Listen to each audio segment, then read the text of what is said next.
আজকে আমি মাঠে যাচ্ছি, তাই ভাবলাম আপনাদের সাথে একটা মিনি ব্লগ শেয়ার করা যাক। হ্যাঁ, মাঠে যাচ্ছি আজকে প্রথম নয়, আমি গ্রামের মেয়ে, আমার মাঠের ধারেই বাড়ি, আমি মাঠে রোজই যাই। ভাবলাম আজকে আমি যে কারণে মাঠে বিশেষত মাঠে যাওয়া, তার একটা ছোটো মিনি ব্লগ আপনাদের সাথে তুলে ধরা যাক।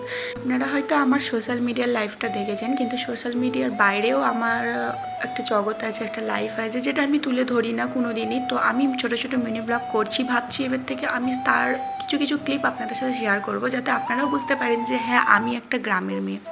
তো আমার বলতে কোনো লজ্জা নেই, আমি চাষি ঘরের মেয়ে, আমার আব্বু চাষবাস করে।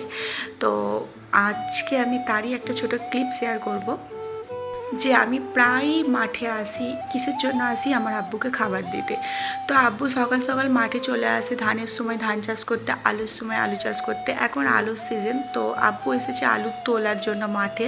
তো মানুষটা সকাল থেকে কিছু না খাওয়া দাওয়া করে থাকে, তো আমি একটুখানি ফ্রুটস বিস্কিট এইসবই দিতে আসি। তো বেলা তখন 12টা, ভাবলাম একটু দিয়ে আসছি, প্লাস একটা মিনি ব্লগের মাধ্যমে আপনাদের শেয়ার করেছি যে আমি এই সোশ্যাল মিডিয়া জগতের বাইরেও আমি কি কি করি ঘরে, বা আমার কিভাবে লাইফস্টাইলটা কাটে, সেটা একটু শেয়ার করলাম।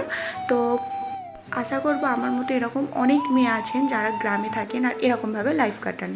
তো আমি গ্রামে থাকি, কিন্তু আমার এই গ্রাম্য পরিবেশটা অনেক পছন্দর, যেখানে আমার মনে হয় যারা বিদেশে থাকে তারা এই গ্রাম্য পরিবেশটাকে মিস করে।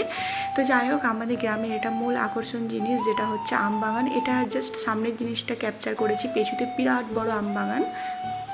তো আমাদের গ্রামের এই প্রকৃতিটা আপনাদের কীরকম লাগলো অবশ্যই আমাকে জানাবেন। তো বাই, আল্লাহ হাফেজ।